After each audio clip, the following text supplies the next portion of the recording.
Good morning, everyone. Welcome to today's hearing. Today we're going to hear further presentations relating to those who died in the fire. Yes, Mr. Millett. Good morning, Mr. Chairman. Good morning, members of the panel.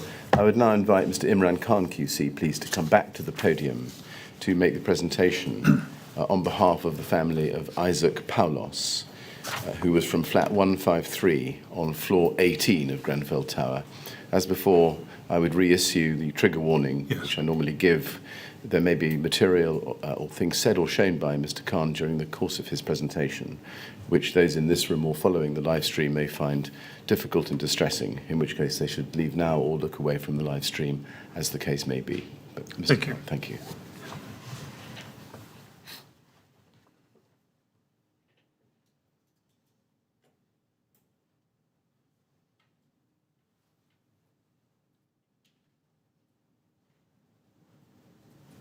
Yes, Mr. Khan. Good morning, sir. Good morning, Pat. No parent should outlive or expect to outlive their child.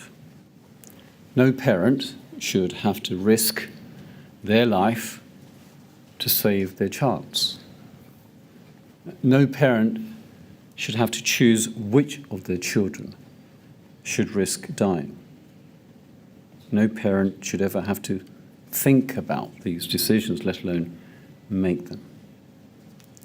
Yet on the 14th of June 2017, Paulus and his wife Gannett had to do precisely this, and are living with and have had to live and will live with the guilt of making those decisions forever and more.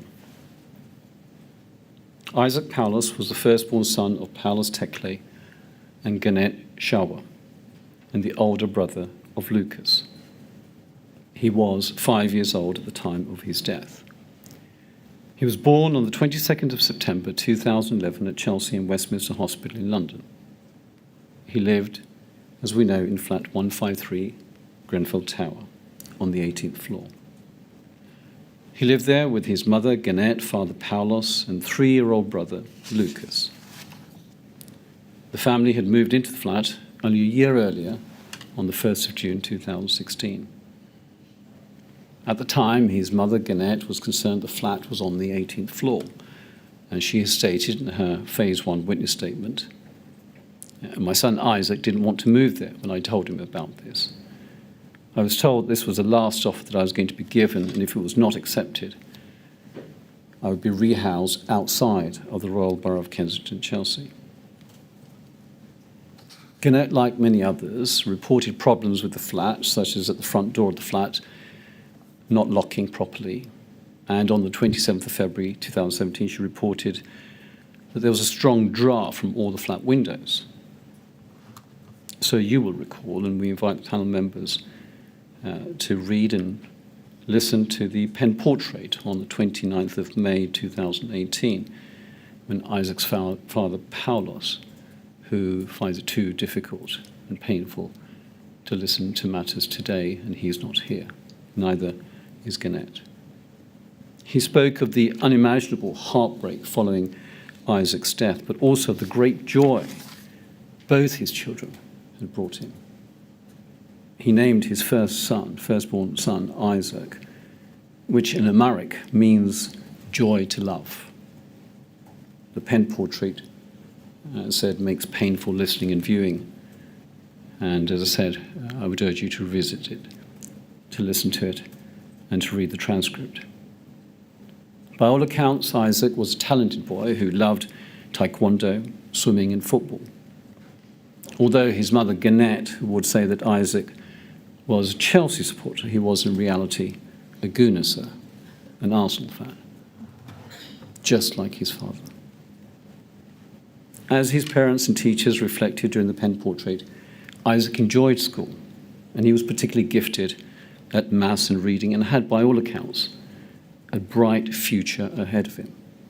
He was, by all accounts, a very special young boy. With those words, so I now turn to the tragic events of the 14th of June, which led to Isaac's death. It starts with CCTV footage showing Gannett, Isaac and Lucas in the lift lobby at 1829 on the 13th of June. That day, Isaac had gone to school, and after school, he went to taekwondo and then returned home for dinner. It was, by all accounts, just another normal day. But this normality was to change in the early hours of the 14th of June, and as we know, Mr. Kabedi made that call of the fire that we have heard about during the course of this inquiry. At that time, Isaac was at home with his mother, father, and younger brother. His father, Paulos, had intended to go to work after Isaac had fallen asleep. However, when Paulus put him to bed, Isaac begged him to stay, and so Paulus did. He stayed and fell asleep next to his son. As we know, within minutes of the fire starting, the occupants of the upper floors and floor 18 became aware of it. Paulus and Gannett were woken up when they heard noises outside their flat. They opened the front door, and despite there being no light in the lobby, they saw their neighbour, Rabia Yahya, of flat 152. Paulus recalled that Rabia alerted Gannett to the fire. Mr. Enyu, who was a lodger in flat 155, which was the home of Bukti Haftum and her son Baruch, has stated that he was woken at 01:15 by the smell of smoke. And at 01:32, Paulus spoke to his friend Abraham Abebi, who lived in flat 44 on the 7th floor. He was unaware of the fire until alerted by Paulus. In terms of calls made that night, Rabia Yahya made several 999 calls. I deal with a few of those. At 01:33, she informed the call handler that there was no smoke inside her flat and said, "I tried to get out to go through the fire escape, but there's just thick black smoke." She made numerous calls to the fire service, and at one point, firefighters came to her door and provided fire safety advice and reassurance. But soon after they left, the fire had reached her kitchen. She left with her children and sought refuge into her neighbour Gannett's flat. Also present in the flat was Mr. Enyu, who by then had left flat 155.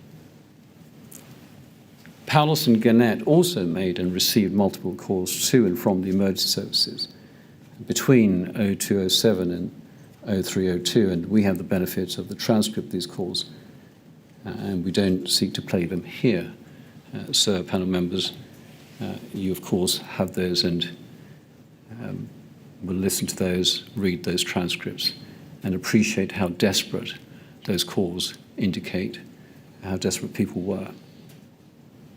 But just in relation to one or two of those, at 0207 there was a call from Gannett's phone, and Paulus recollects being told that the fire service, in his words, were dealing with the fire, and they should stay where they were. At that stage, Paulus took the fire service at their word. Gannett recollects having spoken with Hashim Kadir on the 22nd floor, that he too had spoken with the fire service, and he too had been told not to leave his flat and to wait for the fire brigade. And so, panel members, Paulus and Gannett want you to know this, that they were convinced that up to this point they would be rescued by the fire service, by the London Fire Brigade, based upon the information they were given by them, the emergency services, and of course by Hashim Kadir, who had also been told the same. Paulus has said in the past that he, quote, trusted the authorities and believed they were coming to rescue us. He also said this: had he known differently, he would have taken the children and Gannett there and then, and they would have left. And he says this, that perhaps then, if he had done that, Isaac would still be here alive today. At 0231, Paulus connected to the BT exchange and shouted for help, describing the fires moving from flat 154. He was advised to go to the room with the least smoke and wait. At 0242, Paulus called 999, but the BT exchange couldn't connect him to the fire service. Paulus also spoke to CRO Gott, stating that 9 people need to be rescued. Those 9 were the occupants from floor 18. Paulus, Gannett, their 2 children, Rabia Yahya, and her 3 children, and of course, Mr. Enyu. They had all gathered in flat 153. Paulos made a further call at 02:51 when he was connected to Essex Fire Service, and even at this late stage, now nearly 2 hours since the report of fire, he was still being advised by the operator to stay put if they could not leave. And at 02:54, that same operator who he spoke to called Paulos back and left the following message, quote, "Hello, this is Essex Fire Service. I spoke to you earlier. We've spoken to London Fire Service, who advised us for yourself and your family to make every effort possible to get out of the building and go to your nearest fire exit. They are in attendance dealing with it. But if you can get out, if you can cover yourselves in a wet towel and your family and make your way to the fire exit as soon as possible, thank you." So as we know, that stay put policy was abandoned shortly before this call, but Paulos only heard this message once he had exited the tower. Earlier, at around 0200, Paulos' firmly held belief that the fire service was going to rescue him and his family was at breaking point. He was, sir, about to consider and do the unthinkable. He was contemplating him and his wife sacrificing their lives for the lives of their children. This was not some idle thought or fleeting moment of madness, because Paulos slowly climbed onto the balcony of the flat with Isaac in his arms and was about to jump to certain death in order to save his son.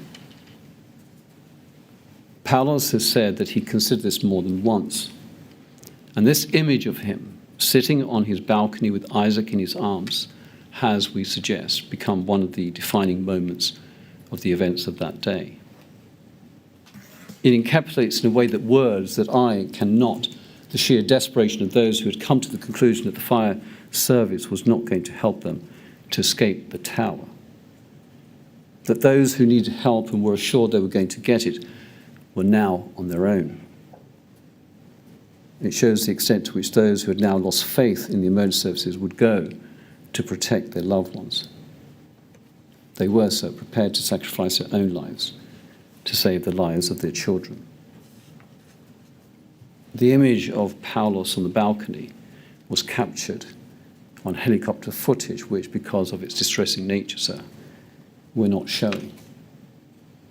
Suffice it to say that we see a man who considered risking his own life to save that of his child.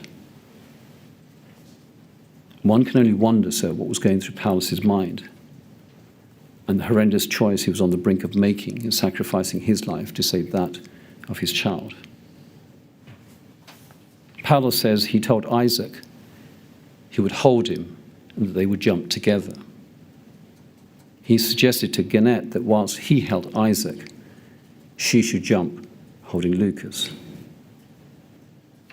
He told her that if they jumped and landed on their backs, holding each child, they could cushion their fall, and this was better than being burnt alive. Paulos says that in anticipation of what he believed his and Gannett's fate to be, he made calls to his family to say goodbye, but could not get hold of any of them. Gannett did the same and spoke with her friend Mesret. We know that earlier at around 0200, firefighters Lawson and Foster arrived on the 18th floor. They have stated that they did this only to provide fire safety guidance. Paulos vividly recalls speaking to one of them and had assumed they had come to rescue them and take them out. Instead, they were told to stay put in the flat and just cover the front door with a blanket. Paulos desperately and repeatedly told the firefighters that there were children in the flat, 5 in all, to emphasize their urgent need to be rescued. And Paulos and Gannett vehemently dispute that at any point they told any of the firefighters that they were, at that moment, safe. We know that firefighters Lawson and Foster decided they could not evacuate the occupants of floor 18 because of the building's conditions. We're told that both firefighters were low on air, so they decided to descend the tower and agreed to pass details about floor 18. Unfortunately, neither of them relayed this information to any of the occupants on floor 18. We know that firefighters Lawson and Foster reported back to the bridgehead, and firefighter Lawson drew a plan of floor 18, identifying the flats and occupants. And finally, on the issue of cause, after having received a phone call at around 02:56 from Essex Fire Service advising them to leave the flat, they all left the flat together. Paulus and Gannett have had to painfully recall the details of their precise movements out of the flat and down the stairs. And as I've said to you, sir, today they cannot be here because it's simply too painful to relive those moments again. They say that at this point there was a lot of commotion as they were prepared to leave the flat. Gannett was trying to wet towels and bed sheets in the bath to cover everyone, but there was little water. The youngest, Lucas, was really distressed, lying on the floor, screaming. Mr. Enyu opened the front door and more smoke entered the flat. At the same time, Mr. Enyu shouted, "Which one do you want me to hold?" referring to the two boys. Because there was a sense of panic and urgency to leave, Isaac was standing next to his father. And Paulus recalls that he picked up Lucas from the floor, and as he needed both hands for Lucas, he handed Isaac to Mr. Enyu, the only other adult male close by. This was the second profound choice that Paulus had to consider that night.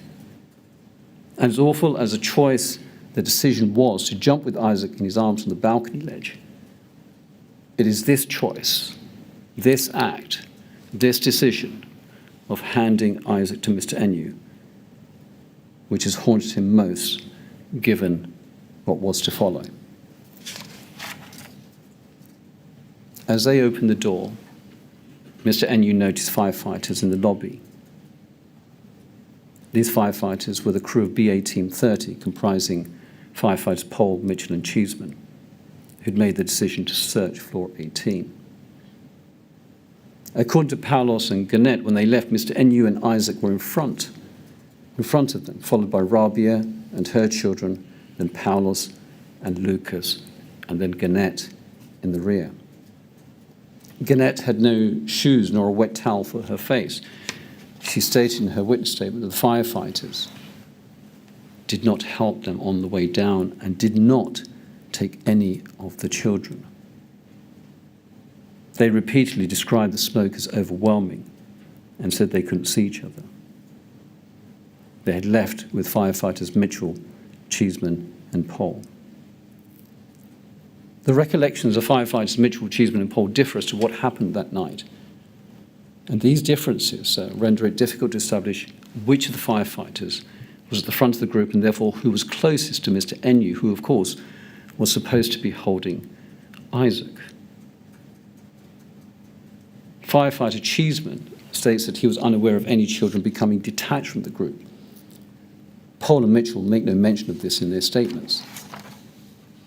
And Paul is the only firefighter to assist with any children from the group, and the Phase 1 report, Volume 3, states that it's likely that Mitchell was a firefighter to assist Mr. Enyu. However, firefighter Mitchell's statement does not mention a child with the man, presumably Mr. Enyu, that he was assisting. The Phase 1 report of Volume 3 goes on to state that, quote, "The differences of recollection to which you, sir, have referred make it impossible to reach any clear conclusion about how or when Mr. Enyu let go of Isaac Paulos' hand." Paulos recalls that at one point on the way down, he fell down with Lucas and hit his shoulder. He could not get up and slid down the stairs. And at some point, much lower down, Gannett took Lucas from Paulos. Gannett carried him until she came across a firefighter on low floors who took hold of Lucas. At this point, Gannett asked Paulos where Isaac was. And Paulos told her what he assumed to be the case, that he was with Mr. Enyu, who'd been in front of them. So he, Paulos, assumed that both Mr. Enyu and Isaac were out of the tower.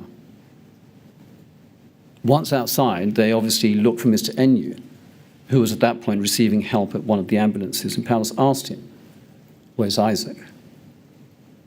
Mr. Enyu remembers telling Paulus the heartbreaking news that he had lost Isaac halfway down the stairs. Paulus now wonders how it is that a grown, able-bodied man could have lost a child, and why it was the case that the firefighters did not hold on to a young, vulnerable 5-year-old child rather than adult, able-bodied male. It should be noted that firefighter Chiejina stated, and this is corroborated by Mitchell and Pohl, that he at least was unaware of any policy to prioritise children in the event of a group of adults and children requiring rescue.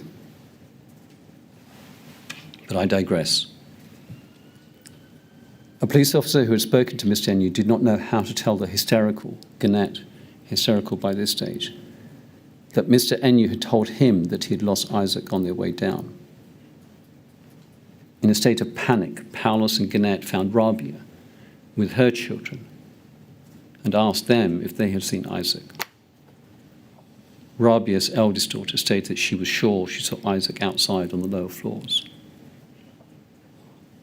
Now even more distraught and agitated, Gannett was crawling on the ground, crying and wailing that she had to find her son. She had to find her son. In desperation, Paulus and Gannett tried to get back into the tower to find Isaac. But of course, given the conditions and the danger, they were not allowed to enter. Disbelieving of the account that Isaac was dead, Paulus and Gannett and their friends continued searching for him at various hospitals. And it was not until a few days later they found out that he was dead by hearing it, not from a police officer, not from a paramedic, not from a firefighter, but from the media. They heard of Isaac's death because it was on the news. Isaac's body was found by firefighters in the stairwell, but was subsequently moved to the lobby of floor 13. The Phase 1 Volume 3 report did not come to a conclusion as to how Isaac came to be found in the stairwell near floor 13. His body was moved to this location from a point on the stairs by firefighters Lee Perry, Andrew Regan and Peter Shackleton. Firefighter Regan said that the body was, quote, on the landing of the stairwell. Shackleton Perry said that they carried the body down the stairs to the floor lobby. It's unknown at what point in time Isaac's death actually occurred. But it was likely to have been shortly after Isaac left flat 153 with his parents, brother and neighbours from floor 18. Professor Perce's findings in his report notes that, quote, carbon monoxide uptake in young children occurs at approximately twice the rate of that in an adult. He says that the rate of uptake of carbon monoxide and other smoke constituents for Isaac Paulos was approximately 1.7 times greater than that of an adult. And he gives an uncertainty range of approximately 1.5 to 2. The initial medical cause of death, as with others who died, was given as, quote, inhalation of products of combustion. And this was by Dr. Virginia Fitzpatrick Swallow. Professor Perce's findings state that, quote, after becoming disoriented and collapsing in the stair, he, Isaac, lost consciousness, but continued to inhale smoke and asphyxiant gases until he exceeded the lethal threshold blood level of 50% carboxyhemoglobin. And his respiration and circulation ceased when he accumulated his final lethal blood level of 67% carboxyhemoglobin. Professor Perce concludes that death was therefore due to asphyxia from the inhalation mainly of carbon monoxide, but with some contribution from inhaled hydrogen cyanide. Professor Perce continues that Isaac's sin showed heavy soot deposits. There were soot deposits in his airways with some signs of airway inflammation. He said there was also some heat damage, especially to his lower legs, which is likely to have occurred sometime after death. Paulus and Gannett were devoted to both their children, and they cannot put into words the pain of losing their firstborn son. On the evening of the 13th of June, Paulus had taken Isaac to his maths study program. He was, as said, so very good at maths and finished his studies very quickly. Paulus had intended to celebrate with Isaac the following day, but of course he never had the opportunity of doing so. His parents have said this: Isaac, our beloved son, was taken from us when he was only 5 years old. We will all miss our kind, energetic, and generous little boy. He was such a good boy who was loved by his friends and family. We will miss him forever, but we know that God is looking after him now and that he is safe in heaven. So, panel members, Paulus and Gannett live, and I use that word advisedly, live with the horror of the events of the early hours of the 14th of June that led to the death of their son. They relive the moments that led them to become separated from one of their sons. They tortured themselves with the knowledge that they were unable to carry both their sons out of the town and are left with the thought of, if only I had done this, or if only I had done that. It's not just that they could have made different choices that night, but that they actually don't know what Isaac's final moments were. How was it that Mr. Enyu became separated from Isaac? When did this happen? Why did this happen? Why didn't the firefighters prioritize Isaac? Why was an adult looked after by the firefighters rather than a 5-year-old child? Did Isaac, in his disorientated state, call out? Did he shout out for help? Did he shout crying for his mum and dad? Did anyone look for him? And was it not obvious that a 5-year-old child needed looking out for?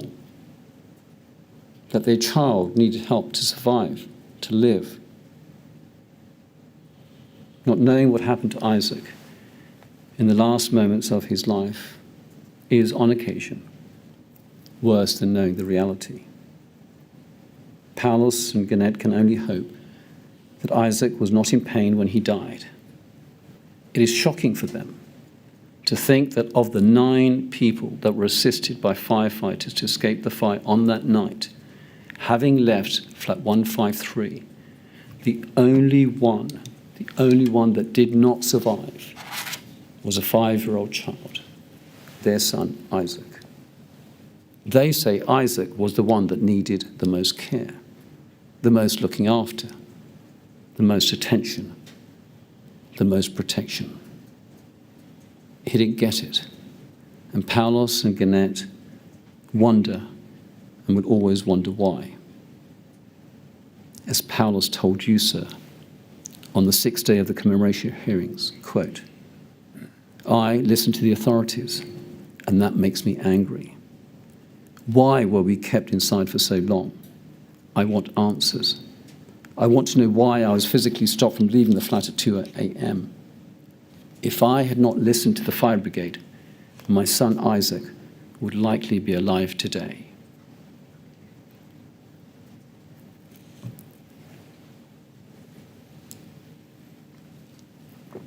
So, whilst we all sit in this inquiry today and conduct ourselves with decorum and dignity, and rightly so, Paulus and Gannett say that in contrast, their son wasn't afforded a dignified death.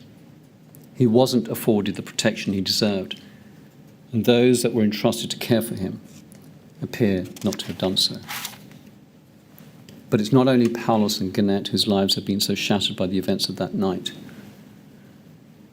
The young son Lucas, who, although only 3 at the time, suffers from severe nightmares. And he has wanted to know what his brother was like and how he died. He has said on seeing family photos in their house, I wish he was not in the photos. I wish he was here in real life. Most poignantly, I understand, that Lucas has begun to ask his father about the night of the fire. And most painfully, he asks why his mum and dad had not held Isaac's hand. This is a question, sir, which we suggest might be one that others who were with Isaac on the night of the fire are better placed to answer than Isaac's parents. Chair, I end on this note, that the events of the 14th of June 2017 have touched a great many people, as we know. One of those is Ms. Amy Kelleher. She is the head teacher of St. Francis of Assisi Primary School in Notting Hill. And she's kindly allowed me to say a few words, and these are her words. She says this: as we left school on the 13th of June 2017, we had no idea that within a few hours, the lives of our entire community would change forever. The 14th of June is a day that I can still see vividly in my mind. 75% of our school community watched the tower burn that night. When I close my eyes and think back to that day, I can feel how hot it was. I can smell the burning building. I remember the utter sadness and despair that we all felt. One thing that will stay with me forever is hearing that children and family members of our school were missing. I remember getting the call saying Isaac in reception was missing. That is a call that I will never forget. In the weeks that followed as a school, our focus was our children. We had to get them through a very difficult time. We had to tell them that their friends had died. We had to tell them that people that we loved would not be coming back to school. The death of a child is always extremely difficult and traumatic. But how Isaac died and the circumstances surrounding his death made this even more traumatic. She says, he died in the worst possible way. As a school, we had to endure seeing the charred remains of the tower as it shadowed our playgrounds and classrooms. And from lessons, the children would watch the people in white suits go into the tower whilst they investigated what happened. This, she says, would happen for a whole year. And this caused even further trauma to our children and the local community. And so she says it was clear that from very early on, our therapeutic needs here at school were going to increase significantly. And we are, she says, small school. We didn't have the capacity for the amount of an on-site therapist or on-site therapists that we would need. It was from this desperate need to help our children that we wanted to create a wellbeing and education centre, something that could be used by our children and members of the local community. And after trying to get the politicians to listen and help, we managed after some time to secure funding which ensured that we could build our vision of a wellbeing centre. When it came to deciding on a name for the centre, there was no option. This building had to be built in Isaac's memory. When you say his name, you think of the horrific way that he died. We want to ensure that he is always remembered and that we remember how much he loved school and learning. When we think of him, we want to remember how beautiful he was. Isaac's building will be used to address issues related to mental health, trauma, poverty, and other factors that contribute to children's life chances. School is one of the most vital experiences a child will ever have in their lives, and it's our duty that it is the best one. Therapists that currently work in the school supporting many children will use the building as their base.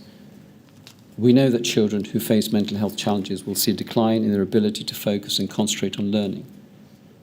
Therefore, it's essential that there is a purpose-built space on site at the school that would allow children to work through challenges with trained professionals to ensure they leave primary school ready for the challenges that life may throw their way. She says, Our school is situated in the richest borough in the country. But yet North Kensington is one of the most deprived areas. No matter our children's starting points, we have a duty to ensure that this does not limit how far they can go in life. With well-being and education at the heart of what we do, we will ensure that our children are resilient and ready for their future lives. Chair, panel members, the cruel irony of a well-being centre in Isaac's name will not have been lost on you because, of course, but for Isaac's death, there would be no centre in his name. But for his death, there would be no support for children facing mental health issues. And but for his death, hundreds, if not thousands, of children will have a better future than the one Isaac did. Sir, panel members, the Isaac Paulus Centre for Education and Wellbeing will be officially opened on the 22nd of September this year, on the day that Isaac would have, but for his death, celebrated his 11th birthday. Chair, panel members, Paulus and Gannett trust that you will agree that this is a fitting legacy for Isaac Paulus, who died at the tender age of 5 in the most awful and tragic of circumstances. Thank you.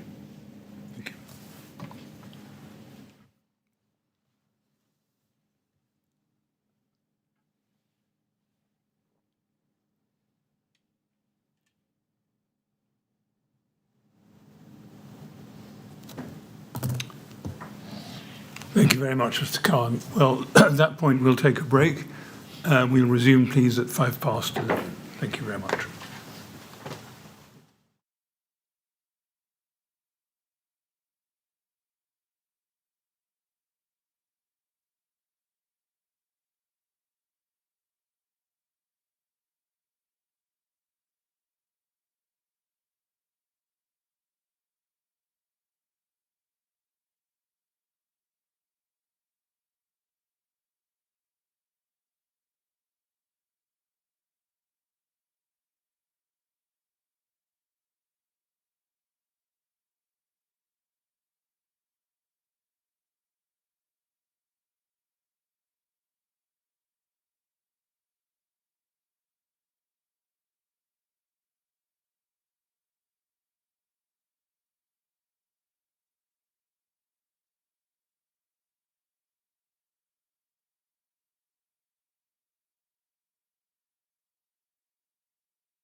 Yes, Mr. Millett.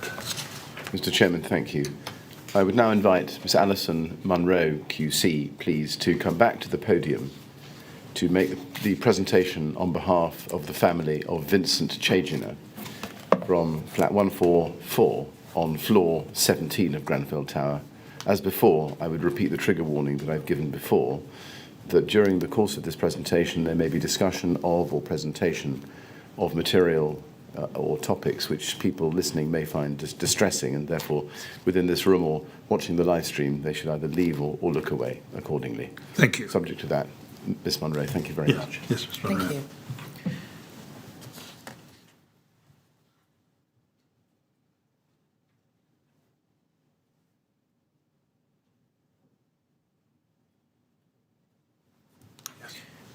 Good morning, Chair. Good morning, panel. Good morning also to Vincent's family, his sisters Obi and Jindu Maria, who are with us in person, and Ngozi, who's watching remotely. On the 25th of May 2018, Vincent's family presented a beautiful film which opened with scenes of the sun over the African landscape. It was narrated by Vincent's younger sister, Obi. Vincent was born in Nigeria on the 1st of June 1957, and he spent his early years there before travelling to the UK with his mother, Magdalena, and his sister, Jindu Maria. Ngozi recalled that as a teenager, Vincent enjoyed nothing more than science fiction and was a devoted fan of Star Trek. And as an avid Trekkie, it was essential viewing for him every Saturday.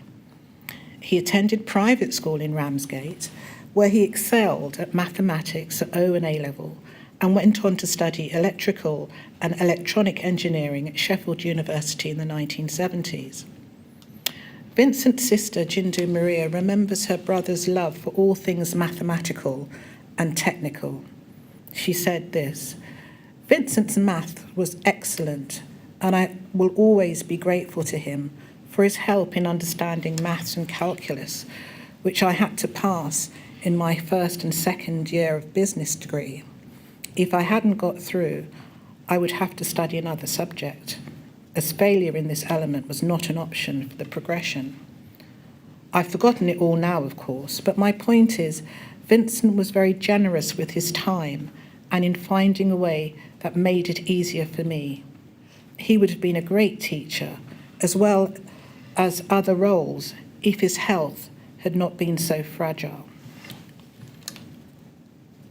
Having studied electronics and electrical engineering at Sheffield, Vincent was the go-to tech person in the family.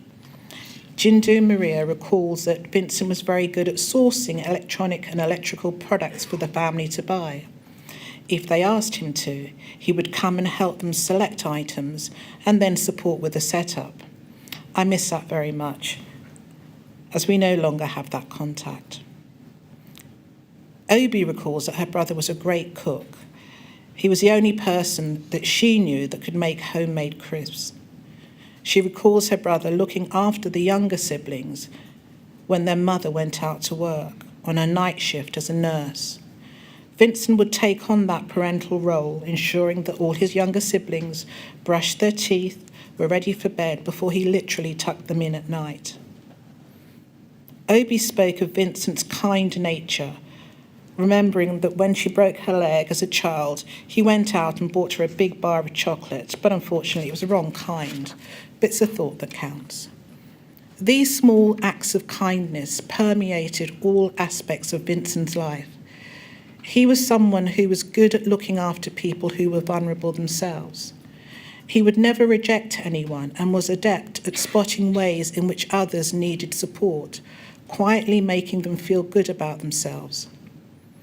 Vincent was a member of the 50-plus open age group in North Kensington and was particularly good at making new members feel welcome. When a new person came into the room, whenever he was, or whoever he was, Vincent would stand up and offer the chair to them to ensure they felt included. He was also an active member of the Roman Catholic Church and had been up until the time of his death. Vincent lived in flat 144, and it might be useful at this stage to reorientate ourselves with the location of the flat by reference to the floor plan for the 17th floor. Thank you. We can see that Vincent's flat, one of the floors, was adjacent to the lifts, and we can see the location in terms of the stairs and how you would get to them. Thank you. I've mentioned Vincent's health being fragile, and in the course of these presentations, sir, we've heard from various council describing various residents who died and who had physical disabilities. There were also people who lived in the tower who died who had mental poor health. Vincent was one of them. He had been diagnosed with schizophrenia in 1981, but his condition was being managed, and he was able, nonetheless, to live his life and function at a very high level. He commenced his tenancy with RBKC for flat 144 on the 26th of February 2001. Prior to this, Vincent had been living in supported accommodation for people suffering with mental ill health at Chesterton Road. He'd been there for 15 years. His sisters note that he was the only black resident at Chesterton Road and the only resident who was subsequently relocated to a high-rise accommodation. His vulnerability and mental ill health was known to the local authority prior to the commencement of his tenancy and was raised as an issue throughout his tenancy. His housing file shows that prior to actually beginning the tenancy, his then social worker wrote to RBKC requesting a delay in its commencement to allow social services to help Vincent settle in, given his 20-year history of mental ill health, as well as the fact that he'd been supported previously in accommodation for 15 years. RBKC refused that request, stating that there were no health and safety issues. In 2009, Vincent submitted an application to be rehoused on the ground floor because of his mental health. He said he was being severely impacted by the noise from the lifts, which, as we've just seen, were located next to his flat. This request was supported by a letter dated the 5th of June 2009 by Vincent's psychiatric team and the consultant psychiatrist at the Community Mental Health Centre at St Charles's Hospital. Notwithstanding the supporting medical evidence of significant deterioration of Vincent's mental health directly affected by the location of the flat next to the lift and associated noises, his application for a transfer was refused. Vincent was also identified as a vulnerable resident on the Ryden spreadsheet dated the 1st of December 2014, listing Grenfell Tower residents' profiles and vulnerabilities. Home fire safety visits. These were carried out by the LFB. Between April 2011 and 2016, the LFB used the following criteria to identify individuals who were at high risk of death or injury in the event of fire. They were people who lived alone, had physical disabilities and mental health disabilities, were over 60, were a single parent, a smoker, or someone who lived in social housing. The criteria for identifying high risk changed in September 2016, and a high risk individual was someone who also carried high risk of fire behaviour, less likely to react to a fire alarm and less able to escape from a fire. Vincent had a number of those markers. He lived alone, suffered from mental illness, and he lived in social housing. At least 2 home fire safety visits were carried out on flat 144, one on the 13th of August 2014 and one on the 10th of June 2017, just 4 days before the fire.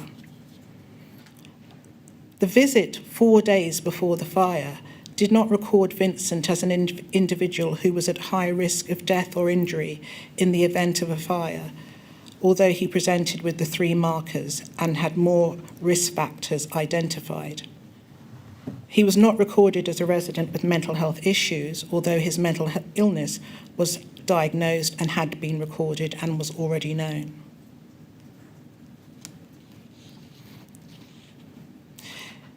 It is worth also highlighting that on that visit, 4 days before the fire, the entry in relation to escape, the guidance note reads, "Does the occupier have an escape plan? Has the occupier practiced the escape plan in the last 6 months? Does anyone know what to do if a fire breaks out?" The box was ticked yes. Confirmation that the occupier had an escape plan. That was not the case, as we know Vincent, along with other vulnerable residents, did not have a PEEP. Vincent's vulnerability, because of his mental ill health, was known and remained an ongoing risk throughout his tenancy. Pausing there, sir, during the course of not just this module, but the whole of this inquiry, we have seen many images, we've heard descriptions of fire and smoke, we've heard descriptions and eyewitness accounts from individuals. What we haven't heard a lot about is noise. This incident, this fire on the 14th of June was not a silent one. Noise and unusual noises were everywhere. The fire itself roared. Melting cladding that fell from the building crashed onto the ground below. Windows cracked and imploded when the fire got to them. There was banging, there was shouting. Fire engines were blaring, police sirens were whirring. Firefighters with heavy equipment were making noise and shouting to each other. Residents, people were screaming. Those were noises that would have been heard by Vincent alone in his flat that night. Vincent, a person who was particularly sensitive to noise. I say that, sir, because when one looks at individuals with mental health difficulties, yes, physically they are mobile, physically they could escape, but it's the psychological impact of what is happening to them and what they are hearing and seeing that needs to be remembered. And for Vincent, those were the objective circumstances that he was faced that night alone in his flat. The events of the 14th of June. Vincent was last seen on the CCTV footage at 10:16:15. He's in the lift lobby area, walking towards the lift, waiting to go up to his flat. That's the last sighting. Vincent makes no 999 calls. Vincent makes no calls to family and friends that night. It is completely silent. We know from the fire external spread that as the night progressed, and particularly in reference to his flat, some markers may be of assistance. At 2:09 to 2:10, the east side of the tower was affected by the spread of fire across the east face. By 02:51, flames had appeared at the top column A1. By 03:03, further extent of the horizontal flames spread on the west face and was at the base of the architectural crown, and there were flames across the full height of the crown. The flame front was mobbing horizontally across the west face from the north to south. By 03:12, there were flames at the edge and the very top of column B1, the internal column to the north side of the west face. By 03:20 to 03:21, some of the flats in the fours, including flat 194 and flats on the 21st to the 23rd floor in the centre of the west face, had become affected by the fire for the first time. 0334, the further extent of the horizontal flame had spread to the west face and was still at the base of the crown. Between 0334 and 0342, there were flames at the top of the column C1, the internal column on the south side of the west face. The fire front was also moving diagonally across the face of the building from north to south. By 0343, flat 144 and others on floors 15 to 20 had become affected by fire. By 0352, the furthest extent of the horizontal flame spread on the west face was still at the level of the crown, the fire moving horizontally across the face of the building from north to south. And finally, by 0402, the fire on the south and west face began converging at the top of the southern corner of the west face between columns C1 and D1. As I said, Vincent made no calls. So telling his part of the story, we can only piece it together by looking at the conditions, those that were deteriorating within the building, and what other occupants on that floor were doing. The 3 occupants of flat 141 were the first survivors to leave floor 17. Mesrub Kasamjian was in the flat with his girlfriend Fung when they heard fire sirens and saw fire engines near the bottom of the tower. This was about 1 o'clock. Fung initially walked down the stairwell and down the stairs and returned saying that she'd met a woman who said that she was scared because she could smell smoke, so she was evacuating. Mesrub decided to leave the building as well after seeing firefighters at the bottom of the tower, directing water at a glow which exploded, resulting in heat rising up the outside of the tower. Before leaving the 17th floor, Mesrub knocked on Khadija's door and shouted very loudly. He thought that everyone would have heard him. As you heard yesterday, Khadija eventually opened the door and he said, "There is a fire, you must leave now." Mesrub recalls that there was no visible smoke, but the smoke in the stairwell started around the 14th floor, which he described as white and getting stronger and thicker as they descended. He says they were engulfed by the 8th floor, but it was still possible to see, and he saw a fireman coming up the stairs with a hose when they got to the 6th floor, and he recalls seeing a Filipino person who lived on the 17th floor also coming down the stairs at the time. They exited at 0126. Whether or not Vincent would have heard his shouting and when he knocked on Khadija's door, we simply do not know. We know that there were no sightings of Vincent on the 17th floor. He didn't come out of the flat. He was not seen in the lobbies. He was not heard by any of his neighbours. So as you also recall during the presentation for Khadija, Virgilio Castro, who lived at flat 146 with Gennaro Bation and his girlfriend Elisa Rabaya, they were also in the flat. Larry had woken up at 01:15 by the sound of smoke alarms in the flat and Elisha shouting fire. He could see fire outside the closed window of the kitchen, and when he went into the kitchen, he saw flames coming through a circular fan in the extractor fan in the kitchen window. There was also a strong smell of smoke in the flat, and he described smoke that was grey in colour and that was ceiling height. They exited the tower at 01:30:52. Finally, in relation to other people on that floor, at 01:30, we also heard about the actions of Corrine Jones. She lived in flat 145. She was awoken by the smell of burning plastic. She went back to sleep and was later awoken by one of her sons, telling her that there was a fire. She saw lights and embers from her window, got herself and her children dressed to leave. She opened her door and there was, quote, a plume of smoke that came into the flat. That set off an alarm in the hallway. She saw Larry Castro standing outside his front door, and she saw the thick black smoke that was coming from the top of the door and moving along the ceiling.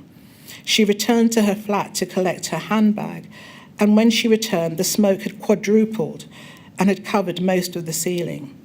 Although the lights were on, the smoke had made the lobby look darker. There were other people in the stairwell, and there seemed to be a lot of confusion. Some people were going down the stairs, but there were a group of about 10 to 12 people going up. Larry Castro was just ahead of her, and she made her way down with her sons. With the evacuation of the other residents from the 17th floor, by 01:30, the only flats that remained occupied were flats 144, Vincent, and flat 142, the Begum family, whose presentation we heard on the 7th of July. Everyone else had managed to escape. In terms of deployment to the 17th floor, although Vincent made no calls to the control room, we do know that there were calls from persons in flat 142, and that the conditions of the 17th floor were made known by those calls. However, no crews were deployed to the 17th floor in response, and so there were no one to locate Vincent.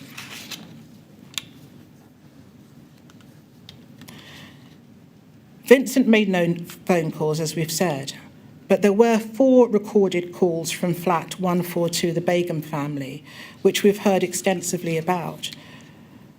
The first was at 01:29:02 and lasted for 8 minutes and 51 seconds.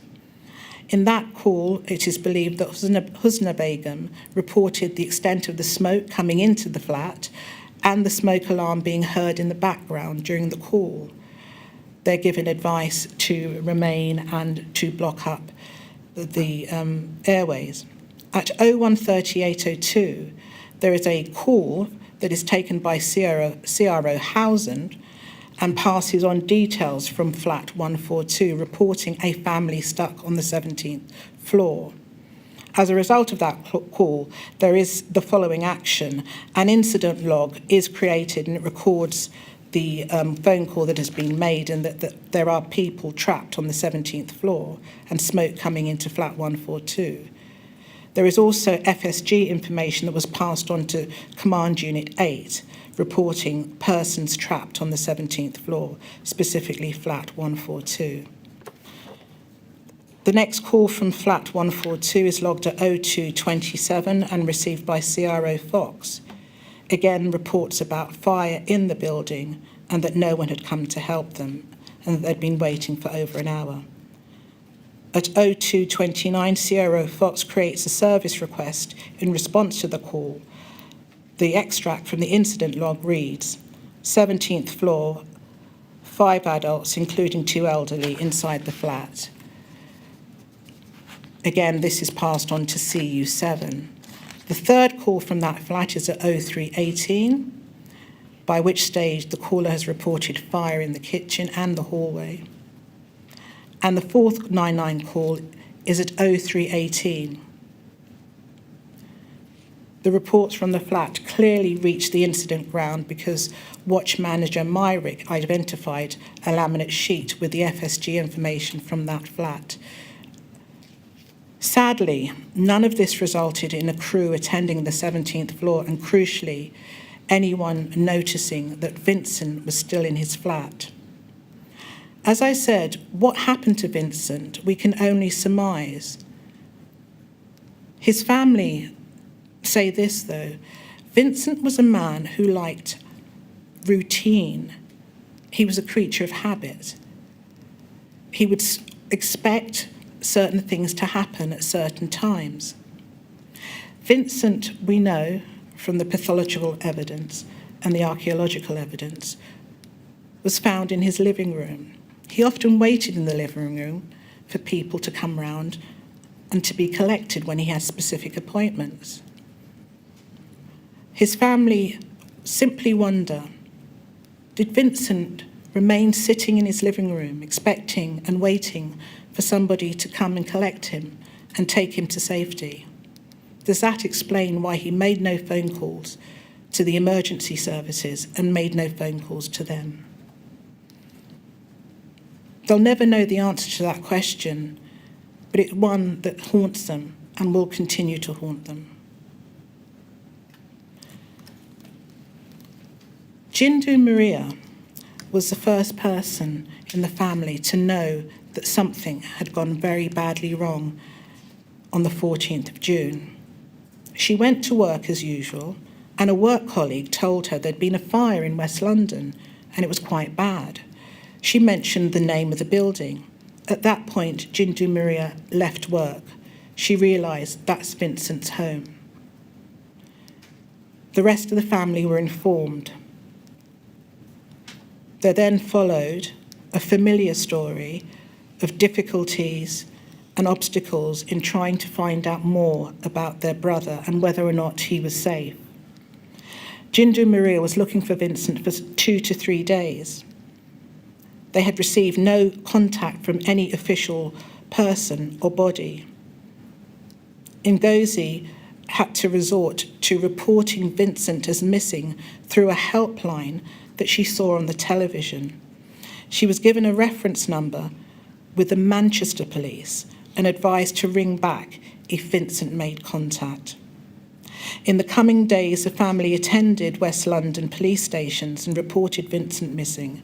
Like other families that we've heard of, they visited various hospitals, including St Charles's Hospital, one that Vincent knew well. It was reported that survivors of the fire had been sent there. They went more in hope than anything else that Vincent might be there. He was not. They also visited the rest centres close to Latimer Road. Each day, the sisters waited for news of Vincent, hoping that he had been found, but there were no updates. This exacerbated their anxiety and distress. Obi recalled that as they spent the weekend watching the news reports and the harrowing images of the fire, their anxiety became worse. Whenever someone knocked at the door, their elderly mother would rush to open it, thinking that Vincent would just turn up. The family were eventually informed that Vincent had died in the fire. That notification came on the 19th of June. Turning then to Professor Perce's analysis. In his analysis of Vincent's last movements, Professor Perce noted that it is likely that Vincent was awake and conscious at some time during the fire, since his remains were recovered from the living room rather than the bedroom. He also noted that the living room would have been the last area affected by the exterior fire after the bedroom and after the kitchen. The toxicological examination of Vincent's remains recorded an approximate carboxyhemoglobin level of 39%. The pathologist, Dr. Fitzpatrick Swallow, noted in the report dated the 25th of September 2017 that whilst the quoted fatal range usually is above 40%, a concentration of 39% would have at least rendered Vincent unconscious. Professor Perce agreed with this finding, stating in his evidence that the reading of 39% was not particularly high, and there were concerns about the quality of the sample, but this still was a very high and incapacitating level. The pathology examination also showed that Vincent had a very mild coronary artery arrhythmia to one of the 3 main vessels supplying blood to his heart.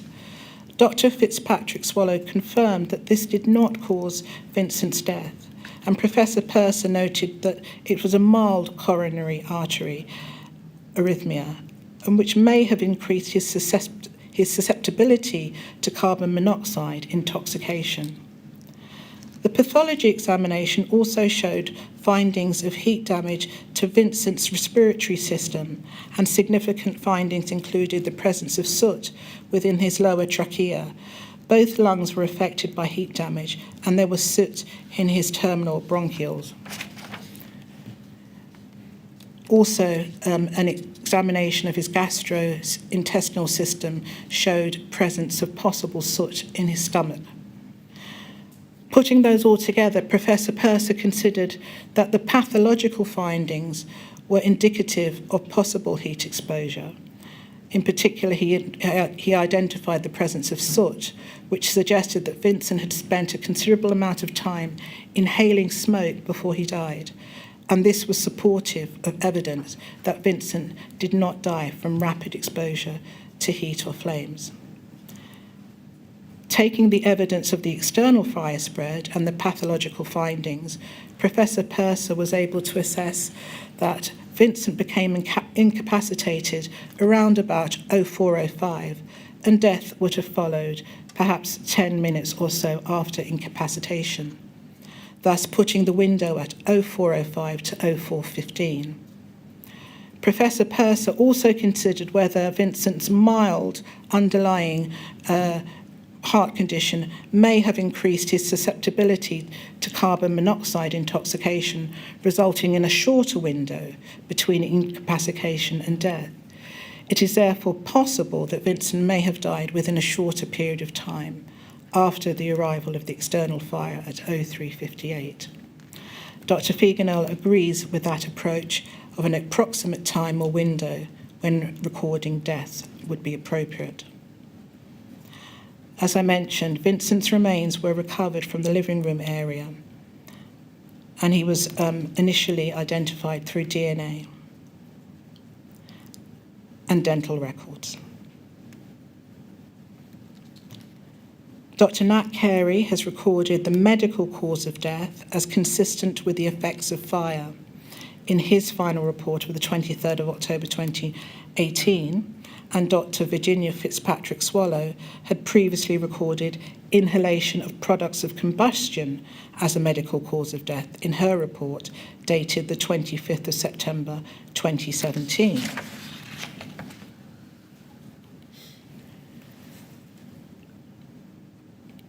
So those are the facts and circumstances of Vincent's death. Perhaps there are more questions raised than are answered. The one thing that is answered for the family is that he is gone. Death breaks the circle of life. It brings finality to shared experiences which had become routine and which we expect to share indefinitely. But when that circle of life is broken, we are left with what? Memories. Ngozi shared this treasured memory of her brother. I used to go and meet Vincent every Saturday at Sainsbury's at Ladbroke Grove, and we always used to have breakfast. It was our thing, and it was our chance to have a chat about different things. This is one of the shared experiences with my brother that I will dearly miss. We were due to meet for breakfast and catch up as we customarily did, but we didn't have a chance to do so because he passed away. Now I won't ever have that opportunity to do this again. Vincent Chiejina was a quiet man. He was a good man. He is survived by his mother Magdalena and his siblings, Jindu Maria, Obi, and Ngozi. In closing, sir, I will leave you with the family's words, which embody Vincent as a person and were shared at the commemoration. Because of, and in spite of, his own vulnerabilities, Vincent was ahead of the curve. He made sure he guided other people to their paths. For that, his family thank him. Thank you. Thank you.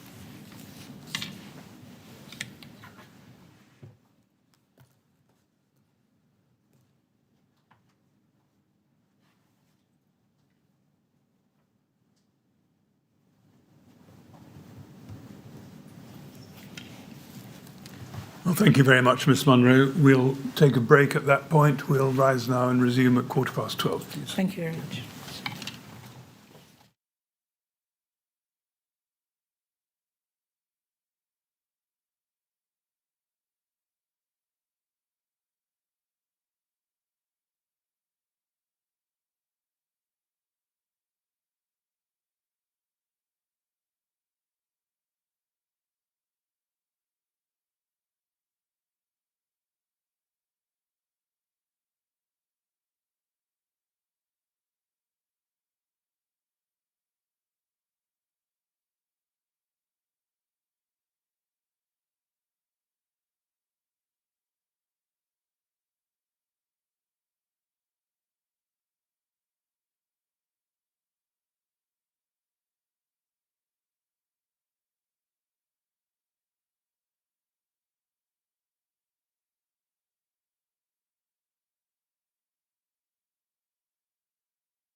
Yes, Mr. Millett.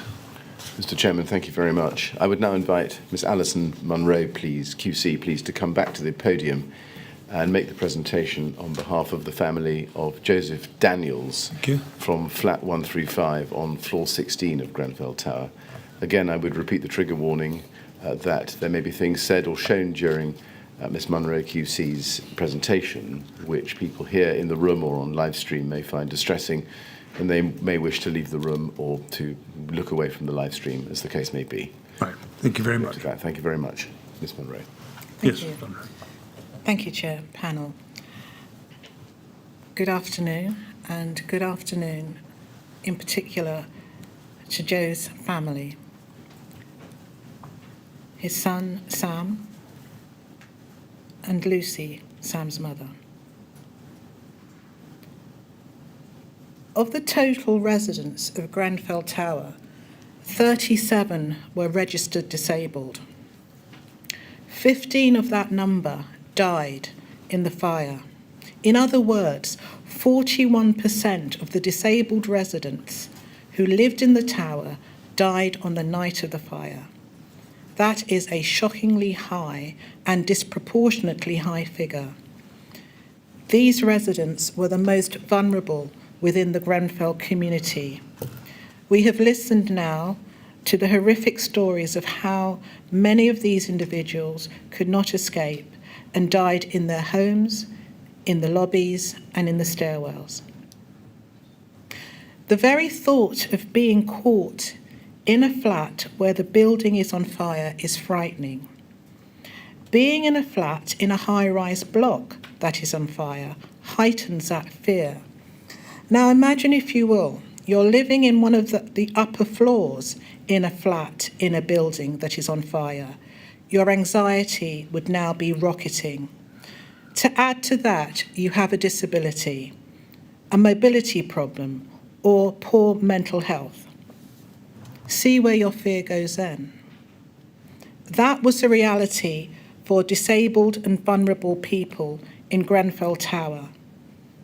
Joseph Daniels, known as Joe, was one of them. Joe Daniels was born in Lucknow, India, on the 10th of February 1948 and was therefore 69 in June 2017. Joe moved to the UK from India in 1982 after marrying Lucy Smith, who had been living temporarily in India from 1981 through to 1982. Together they had one son, Samuel, who I'll refer to as Sam hereafter. Joe and Lucy moved into Grenfell Tower in 1983, where they brought up their son Sam. Joe was retired at the time of his death. The tenancy of the flat 135 was a joint tenancy in both Lucy and Joe's name. Sam was only 1 year old at the time, so he literally grew up in Grenfell Tower.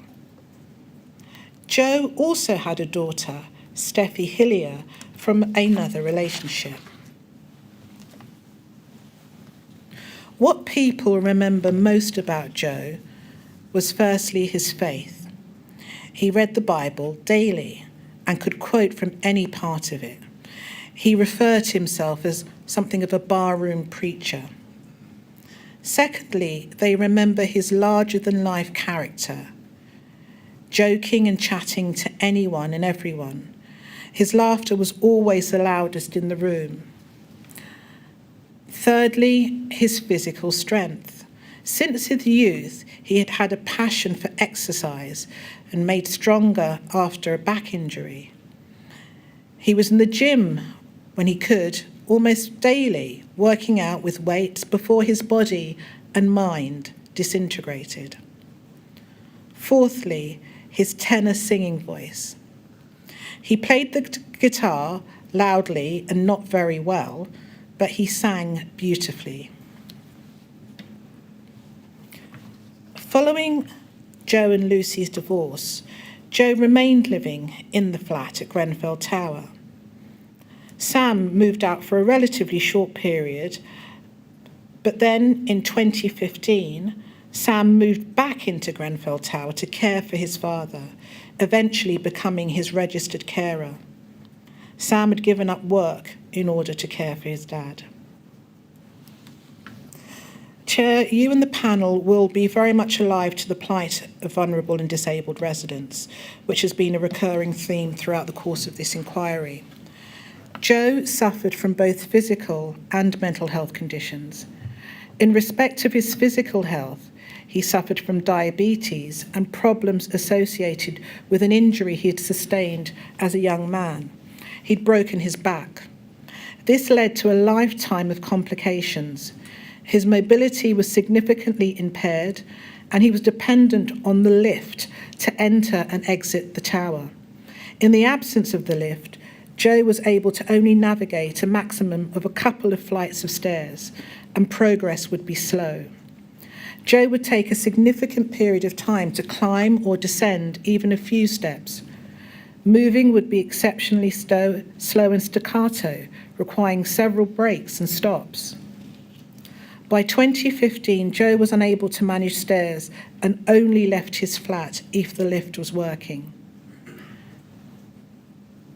This perhaps explains why there is no CCTV footage on the 13th of June showing Joe entering the tower. Joe had mental health difficulties as well, and with the passage of time, he had developed dementia. This meant that Joe found it increasingly difficult to care for himself. As often happens with dementia, the sufferer, in this instance Joe, did not have a great deal of insight into his condition and found it difficult to accept mental health disabilities and his diagnosis of dementia. Joe's conditions, both physical and mental, deteriorated over the years, but especially during the period of time following the commencement of the refurbishment of Grenfell Tower. He found the constant noise and disruption particularly difficult to cope with. As a result of this, his conditions, Joe required a high level of supervision and monitoring. Sam's responsibilities included ensuring that his father took his medication, providing regular healthy meals for him, and instilling healthy living habits. It was also necessary for Sam to closely supervise Joe for safety reasons and put in place protective measures to stop Joe from carrying out anything reckless, such as throwing items out of the window. Joe also had a tendency to leave the oven on and to leave the front door open. Joe was known to the TMO and RBKC Adult and Mental Health Services. RBKC Social Services files record that Sam was his father's full-time carer.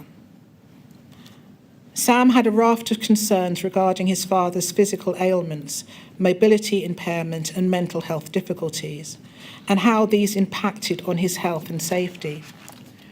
He was also very troubled by the obvious difficulties that these would lead to regarding escaping and evacuating the tower in the event of an emergency.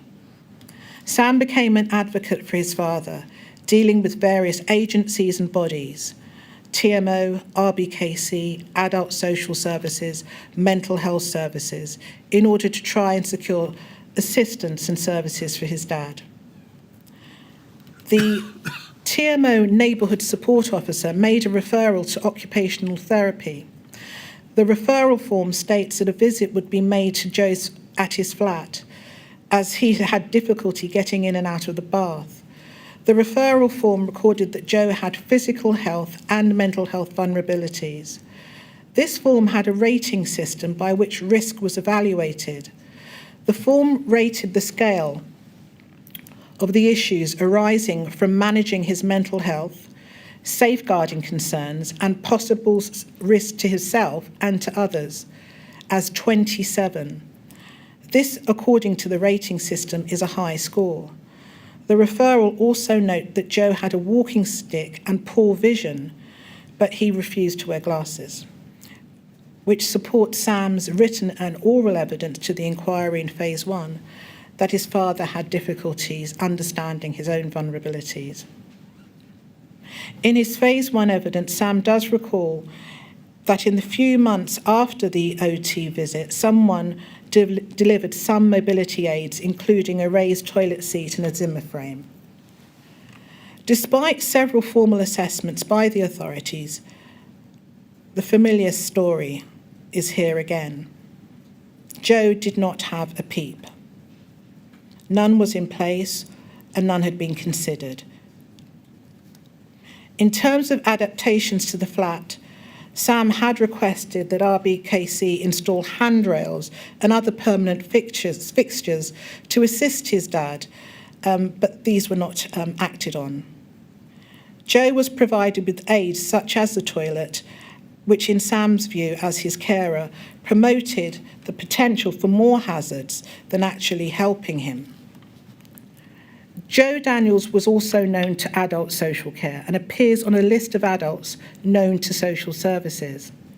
A care assessment and support plan were provided for both Joe and Sam by RBKC. That document states that Joe had a mosaic number and a care plan. It also stated that Joe appears on the RBKC's email chain that postdates the fire, which lists Grenfell residents known to adult social care.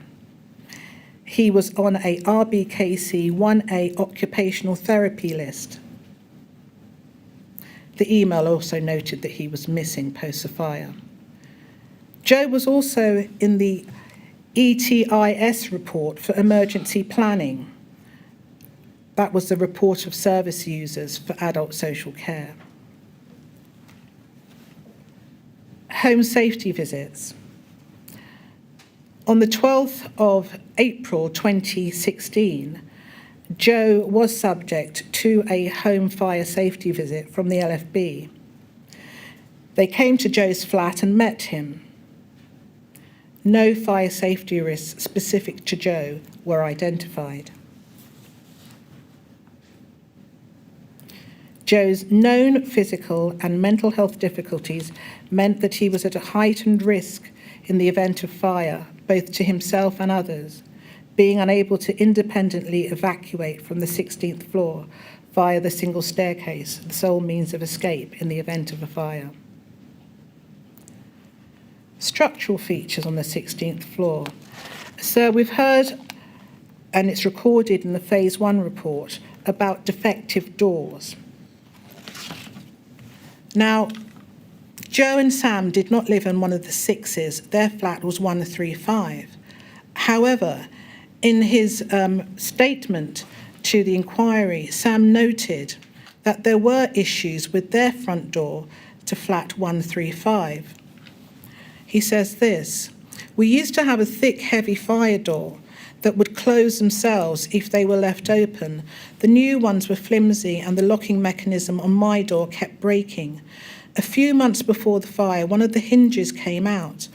I called the TMO repair line. They sent a man out to fix it. He took the middle hinge out of the door and said that he would need a whole new door. He said that he would make a booking for the replacement door to be fitted, but it never got changed. This meant that even though there were supposed to be self-closing doors, mine was not self-closing at the time of the fire." And there is a repair log dated the 4th of April 2017, which noted front door not closing. And then on the 5th of April 2017, the log reports overhaul complete, UPVC front door with a priority of 20 working days and a target of the 8th of May 2017 for that to be rectified.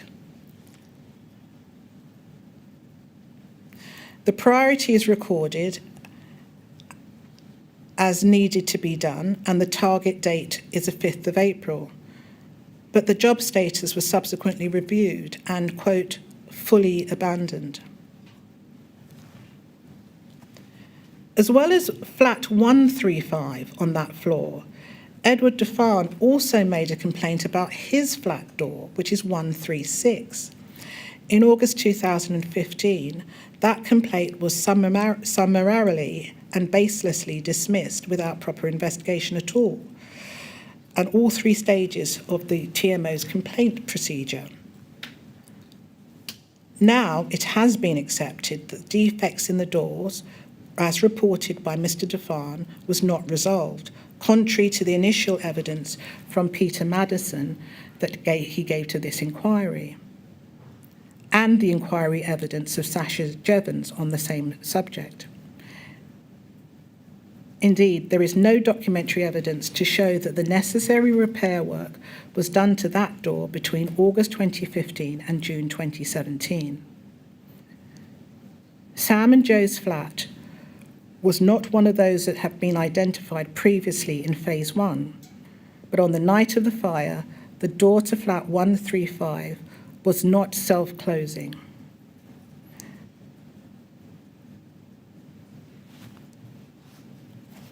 Sam Daniels notes in his Phase 1 statement, "As I mentioned, the hinge in the middle of our front door had come loose before the fire, and as a temporary fix, the repairman had ripped out part of the bottom of the door, which makes the door close automatically. As a result, at the time of the fire, our front door did not close by itself. The net effect of the 6s and flat 135 and flat 134 on the 16th floor, as identified by Sam, by Edward Defan, meant that there were at least 2, perhaps 3 doors that were defective on that floor. And we know that 2 residents, Joe Daniels and Sheila, died on that floor. The rapid decline of the conditions on floor 16 led to a build-up of smoke and noise associated with the emergency response in the staircase, which likely influenced the occupants' movements. Events of the 14th of June. At the outbreak of the fire, Joe and Sam were at home, in their flat. Joe was in the bedroom asleep. He was not aware of any fire or any commotion until Sam alerted him. Sam was in his bedroom when at 00:45 he noted a faint burning smell. It seemed to be electrical or plastic in nature. He could not find the source of the smell in their flat, so he went to investigate outside. The stairs were at that time normal, without any smell. When Mr. Kebede made his emergency call at 00:54 to report the fire in his kitchen on floor 4, there were no warnings to alert Sam or Joe of an emergency. Sam recalls this. After another 10 minutes, the smell became stronger. However, there were no alarms going off, so I thought the fire must be outside the block. Prior to the refurbishment, if there was a fire in the block, you would hear a loud bell ringing outside the front door. It was loud enough to wake you up if you were asleep. It did not go off that night. Nothing told me about a change in the policy. Joe and Sam lived in one of the 5s. By 1:35 in the morning, the fire had spread vertically upwards on the east face, alongside and horizontally to the north face. Professor Bisbee, in his analysis, indicates that the fire spread northward on the east face and that by 1:35 it had spread horizontally. Sam went back to bed in his flat at that point. And he went to the front door. He looked out of the window. He could not see fire. It had come around the corner by now, and now the fire was on our side of the block, to the right on the east corner. However, it was much lower down the building, around about the 4th or 6th floor. It is clear from the testimony of those on the 16th floor and the expert analysis that the spread of smoke was a crucial factor affecting the ability of residents to safely evacuate their flats. By 1:30, the communal corridor, which was the primary means of escape for residents on that floor, was becoming filled with thick black smoke, making it difficult for residents to escape. Sam says this of the conditions. The smoke was so thick, I could not see anything, so I had to feel my way around. Edward Defan in flat 134 had a similar experience of the smoke.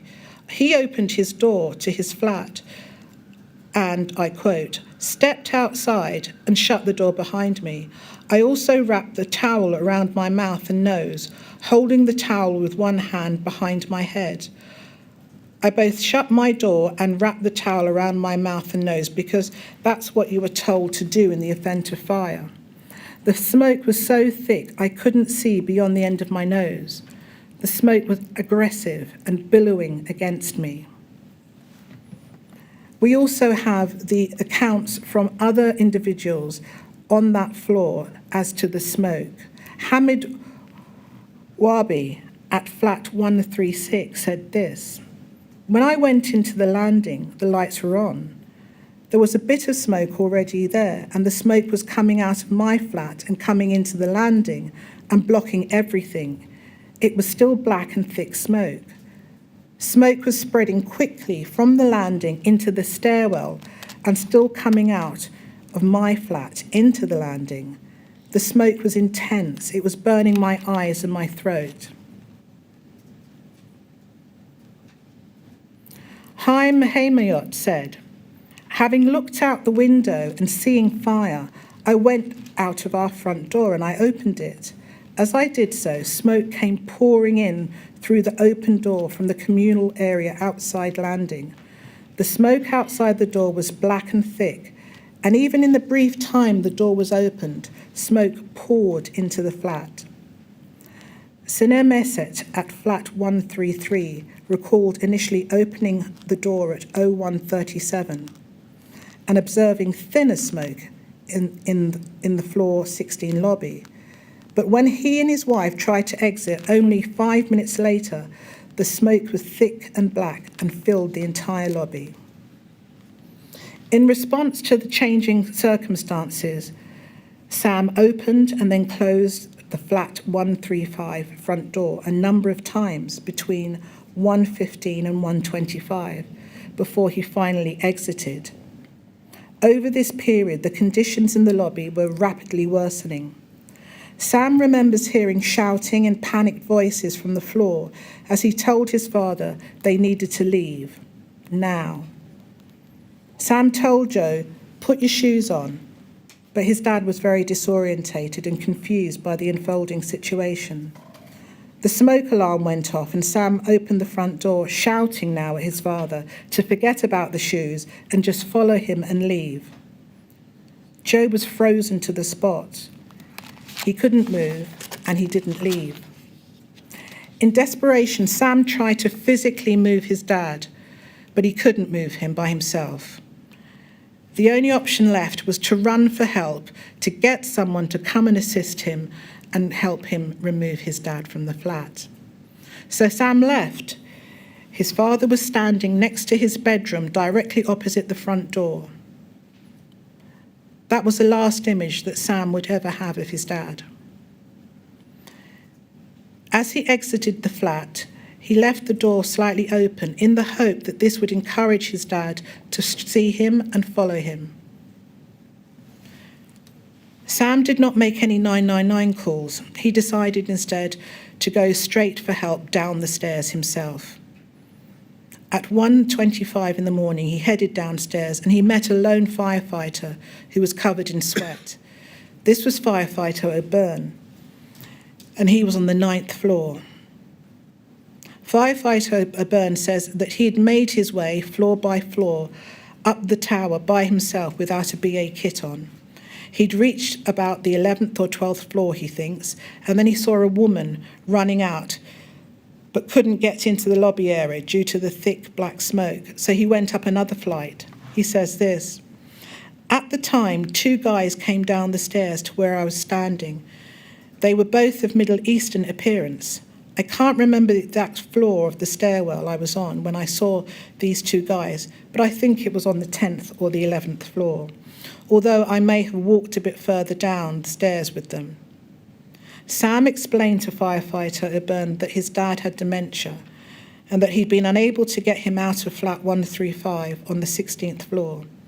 He needed help. Firefighter O'Byrne said that it was too dangerous for him to do anything by himself, but he would use his radio and call for a BA crew. I radioed down using my handheld radio and requested a BA crew to go to the 16th floor to rescue a male there who was bedbound.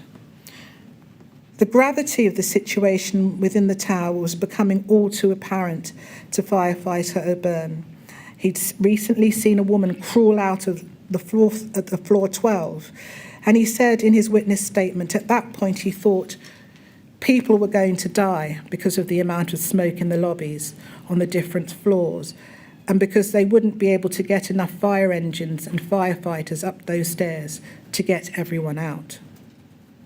Sam was able to have a conversation with Firefighter O'Byrne in the stairwell on the 11th floor, so at this point, that stairwell was still relatively passable. Having radioed down that there was a bed-bound resident on the 16th floor, something appears to have filtered through to those on the incident ground, because Watch Manager Dowden, over his radio, certainly recalled being told that there were people with mobility issues on floor 11 and floor 16. That would have been Joe. The original forward information board was filled in with the words, "Man, 16th floor." Importantly, the residents of flats 131, 134, and 136 had by now all evacuated, certainly by 0138. The remaining residents were therefore Joe in flat 135, Mr. and Mrs. Massett in flat 133, and Sheila in flat 132.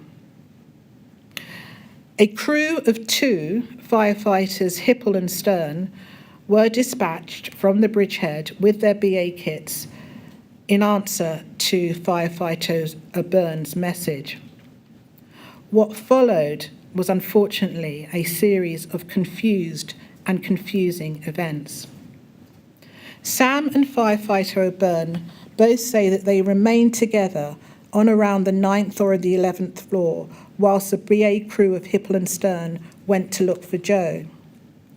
Firefighter O'Byrne recalls, "I said to them, up to the 16th floor, there's a guy who's bedbound," and they replied asking me, "What floor is this?" In order to check which floor we were on, I went down and opened the lobby door on the floor below. That floor was clear of smoke, therefore I knew it was the 9th floor. I then went up onto the half landing where they were standing and said to them, "This is the 9th you're on. You're about to go to the 10th. The BA crew then continued climbing the stairwell while I stood waiting on the stairs. I was on the half landing above the 9th floor, and the 2 guys were standing directly outside the 9th floor lobby.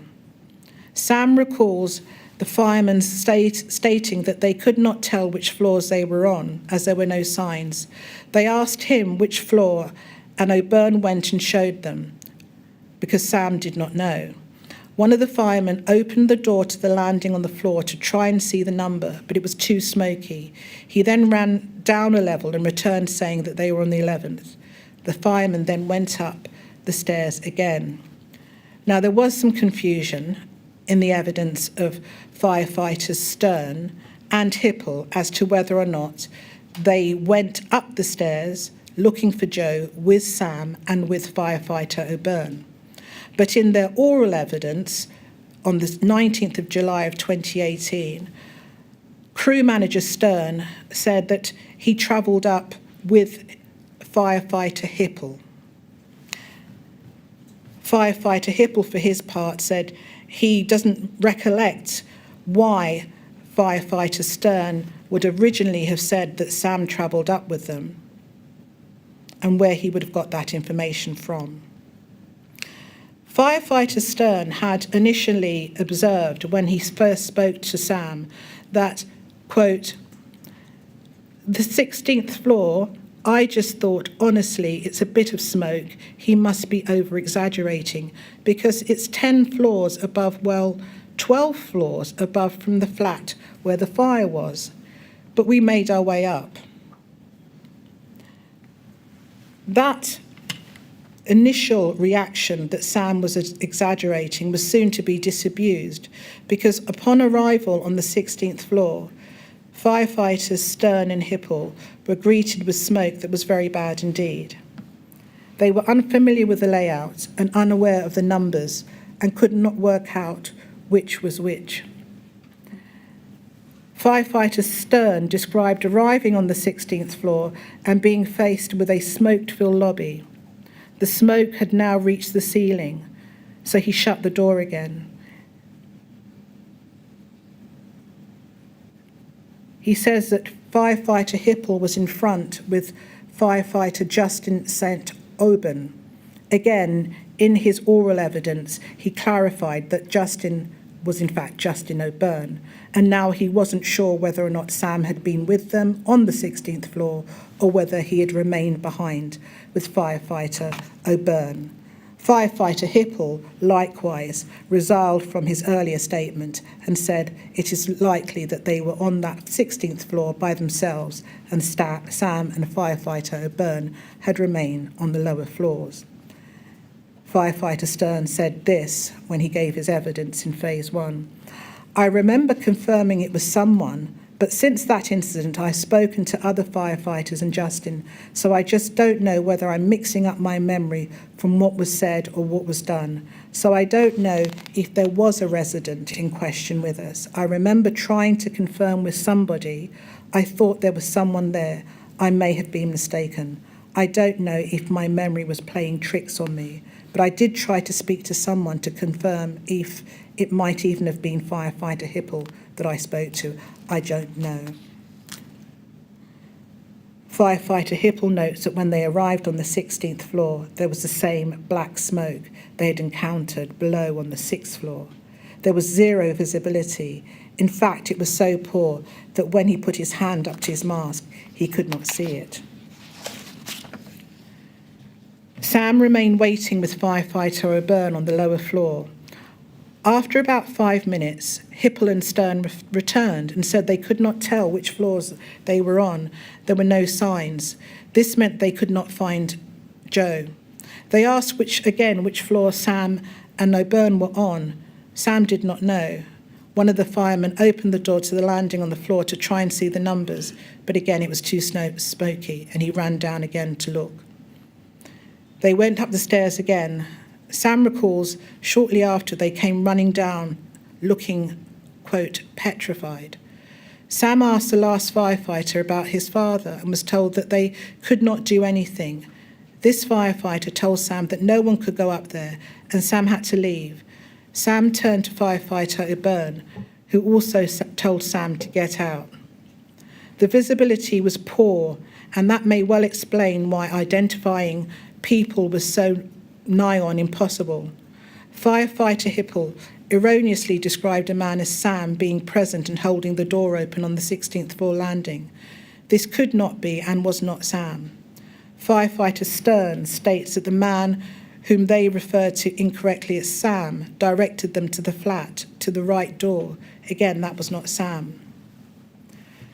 So what happened on the 16th floor to cause these two experienced firefighters to come running back down, panicked and looking petrified? Well, according to firefighter Stern and Hipple, once they got to the 16th floor, they crawled through the lobby on their hands and knees. Firefighter Stern, in fact, on his belly. Firefighter Hipple followed. They didn't have any firefighting media with them, and the visibility was zero. They couldn't see their hands in front of their faces. They tried to do a methodical search, keeping contact with the wall as they went around. And they did find someone, a man. Together, they pulled that person out of the lobby, which took a few seconds because they were close to the door. Firefighter Hipple says this: when we were back in the relatively smoke-free stairwell, I saw a male, who I now know to be Edward Defarn. He was coughing but conscious and able to walk, so after a moment we guided him to the stairs and told him to leave. He was able to do so without assistance from us. We decided to finish our search on floor 16, but I believe that it was likely that Edward was the male that we had been told to go and assist, who had been reported as trapped on the 16th floor. So tragically and sadly, the firefighters believed they had successfully helped the male that was trapped on the 16th floor, namely Joe. Sadly, that was not the case. They continued their search with their hands on the wall, and they did enter a flat. Immediately to their right, the door was open. This was flat 136. It did not have a self-closing device. Firefighter Stearns states that when they entered that flat, the conditions did not allow any successful search or rescue. It was heavily smoke-logged. On a scale of 10, the floor and the ceiling visibility was 0. The firefighters had no water, no thermal imaging cameras, and it was getting hotter and hotter. The extent of the heat caused them to retreat. Firefighter Hipple stating that they completed a right-hand search, shouted and kicked each door on the floor, which were all closed, and then left because there were no further responses. Firefighter Stern describes kicking all the doors. Sam had left his front door open, slightly ajar, when he initially left to find help. The fact that the firefighters likely knocked and kicked on the front door of 135 and both recall all doors except 136, which they searched, being closed, suggests that Joe may well have closed the front door after Sam went to get help. Sam believes that his father would have answered the door if it had been knocked, as he would have believed Sam was knocking, particularly as he'd left his father in the hallway, and it's only been 5 to 8 minutes previously.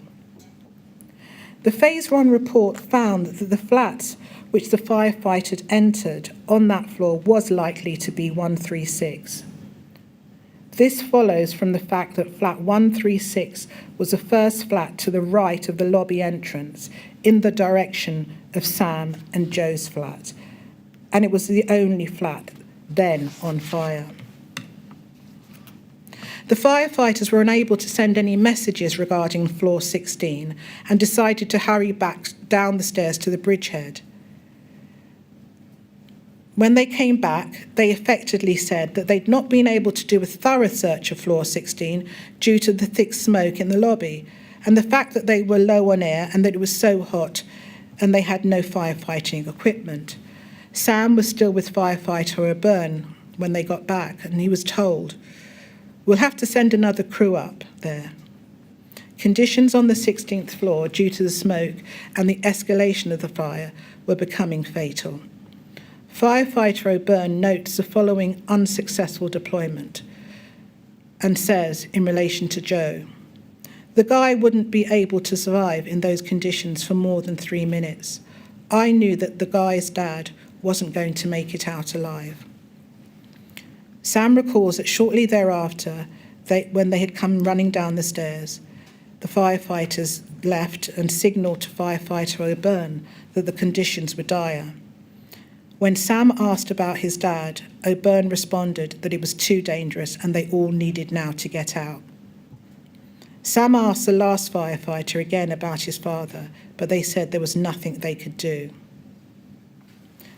Sam was then faced with the awful decision that he would have to leave as well. The firefighters and Sam left the building. Joe remained in flat 135. One postscript, when they went back to the bridgehead, firefighter O'Byrne went to warn SM Loft that there was still a man on the 16th floor who was bedbound. His recollection was such that he exhibited a site plan indicating where the conversation had taken place. And he says, "I told some officer inside about the guy on the 16th floor. SM Loft could not recall this exchange." Firefighter O'Byrne says that in relation to the attempts to rescue Joe on the 16th floor, that having informed SM Loft about this one person, quote, he probably had bigger problems to worry about.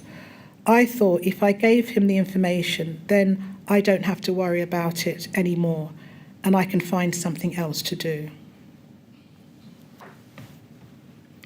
Given the conditions on the 16th floor, it was now so hot and smoky, there was no follow-up rescue. No other firefighters were sent to the 16th floor. On exiting the tower, Sam recalls that the stairwell, even at floor 2 and 3, was now heavily smoke-logged. CCTV images show that Hamid Wabi was speaking to SM Loft and watch manager Watson at 1:38:16. Hamid recalled that he told those firefighters that there was an elderly man and an elderly woman on the 16th floor and both needed help. This would have been Joe Daniels and Sheila. Hamid was clear that he told officers about his neighbours. The images at 1:38:51 show SM Loft and watch manager Watson continuing to talk at the main entrance. Neither of them could recall speaking to Hamid or the nature of that conversation. Sam recalls trying one more time once he was outside of the building to tell a firefighter or a police officer at the cordon that at some point that his father was still in flat 135. This would have been about 2 o'clock in the morning. He or his mother gave the floor and the flat number again, but they were told they needed to move away from the scene before any information could be given. Neither Joe nor Sam made 999 calls. Joe made no calls to friends or loved ones during the fire. Sam did call his mother Lucy and his girlfriend upon getting out of the tower at 1:38.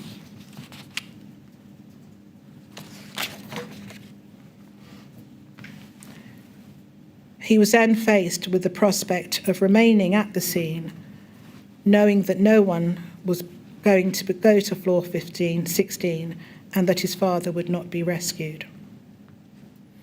On the 14th of June, Lucy Daniels contacted the MPS Casualty Bureau to report Joe missing. The primary identification evidence during the post-mortem was via DNA examination on the 3rd of July by pathologist Dr. Randall.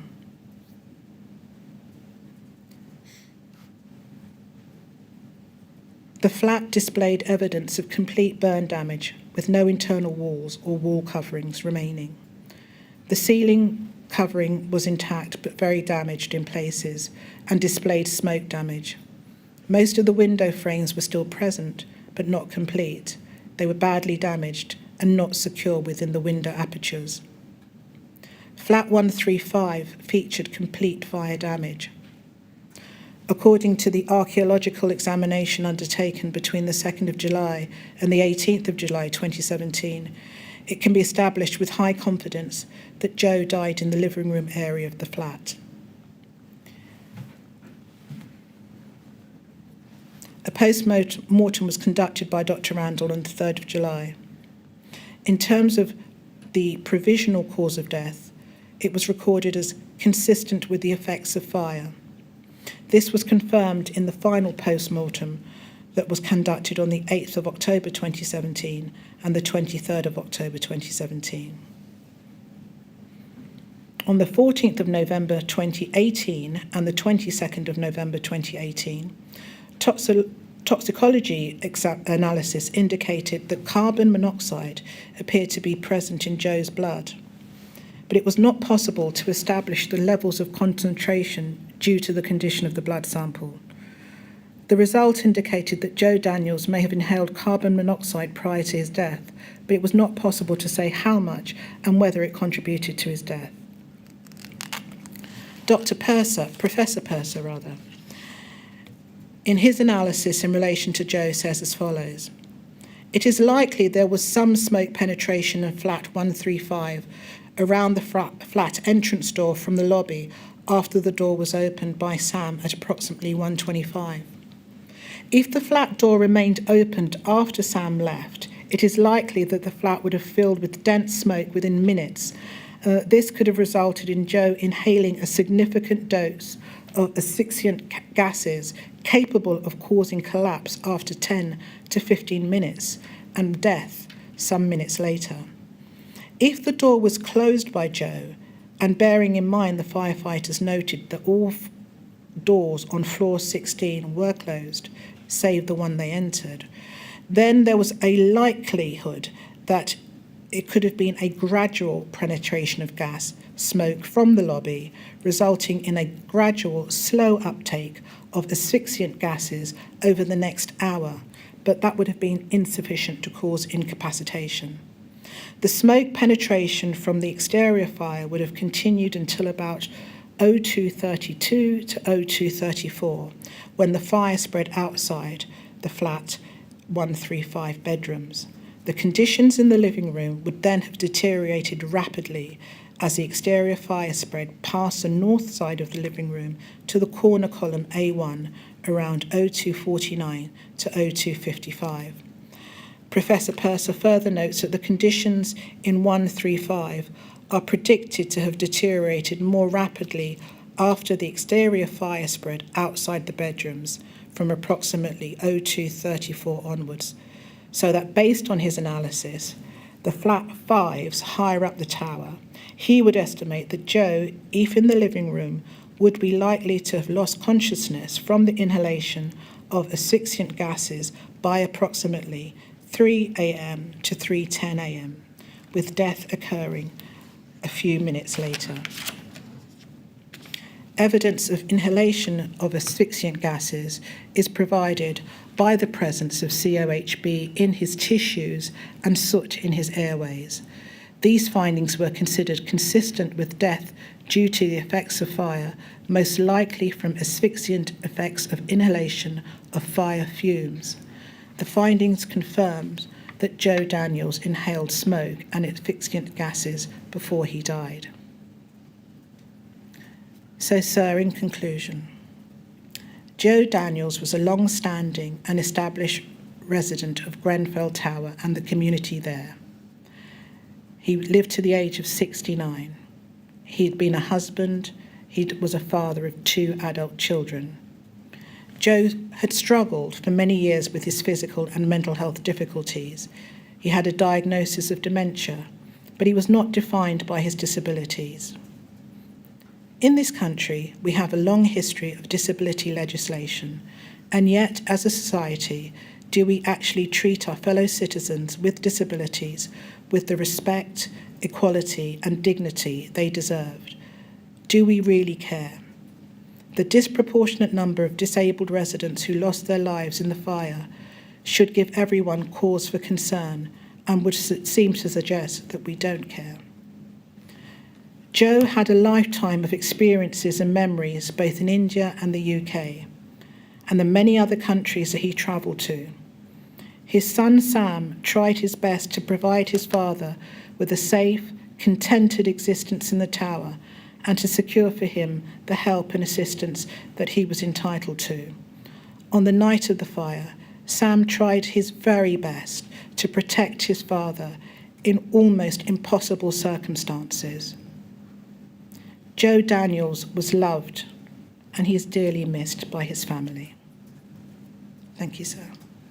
Thank you very much, Ms. Munro. Well, at that point, we will break so everyone can get some lunch, and we'll resume at 2:05, please. Thank you.